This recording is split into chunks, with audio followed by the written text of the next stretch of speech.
Hey guys, earlier this year when I did my first PDP video, there's one other model you guys highly requested, and I finally got it. I'm not gonna lie, it wasn't easy to get, but I finally got it. This here, guys, is the PDP F-Series Pro X PMM.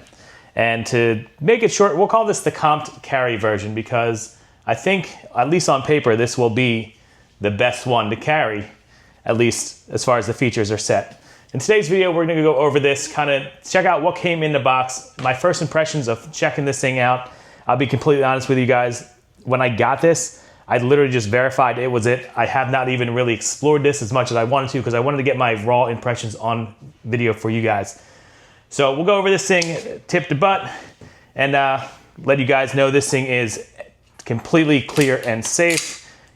Get that out of there.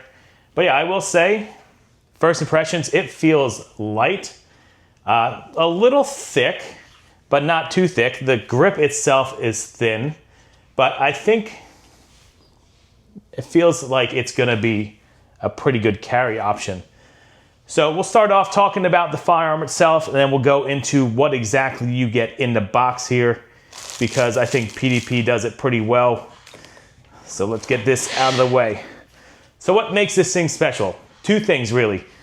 This is the F-Series, the slimline grip. And honestly, when you guys first told me about this and I started doing some research, I wasn't sure how I was gonna feel about this grip. Having a size large hands, this is one of those things where a lot of people say, you know, maybe it's gonna be too small because I think it does have like a shorter trigger reach. And then again, I said it is very thin. But when I actually held one in the store, it wasn't this model, it was just the regular 3.5 inch no comp version. It did feel really good. Surprisingly, I will say it does fit my whole hand. That magwell is a nice addition, carrying my pinky right there. But it's not too long. I'd say, you know, probably around the size of a Glock 19 if I have to get that out and compare it later.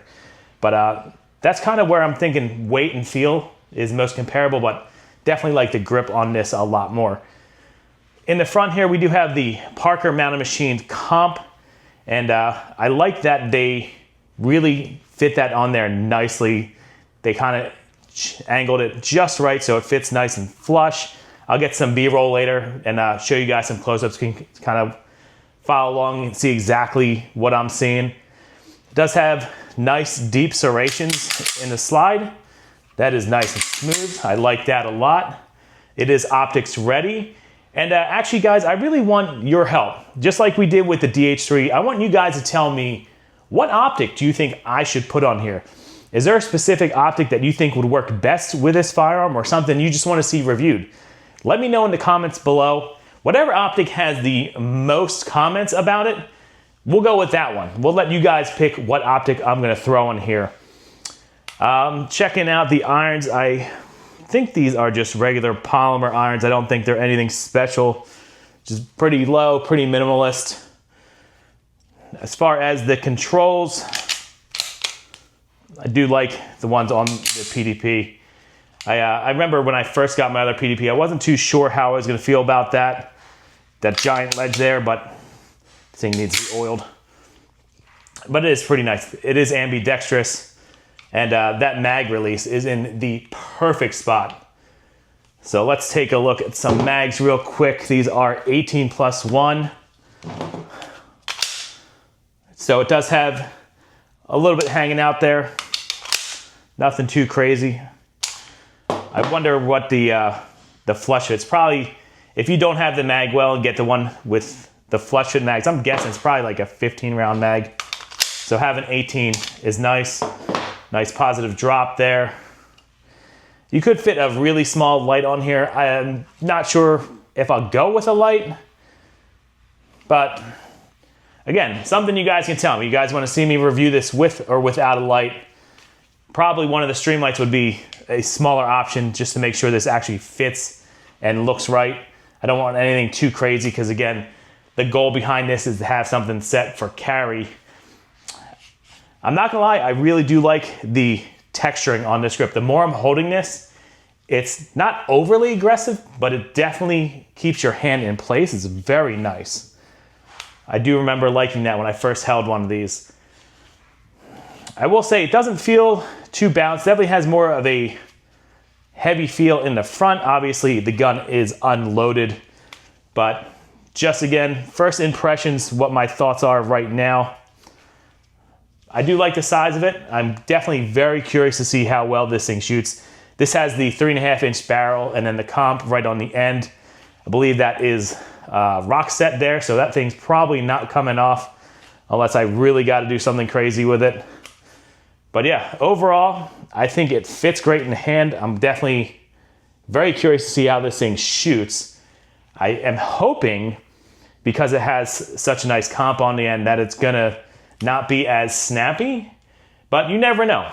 That's why I like to do these videos for you guys, so you guys see my raw impressions before I shoot it. And then of course, we'll do a follow-up video with the first shots. The one thing that made me go with the PDP Pro is the performance dynamic trigger. So let's test that out. Very little take up, you hit your wall. Very crisp break, super short reset.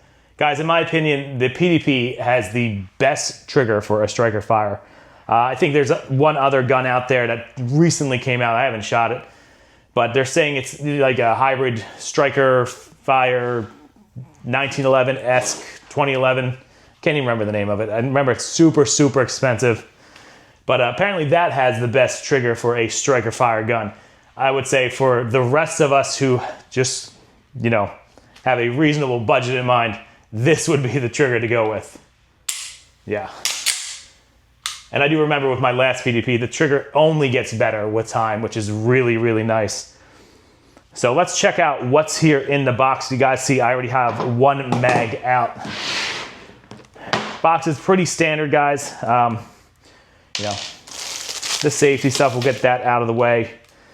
I do like that it does have a spot already pre-cut in the foam so that if you were to add an optic on there, it's still gonna fit in the box. That's pretty cool.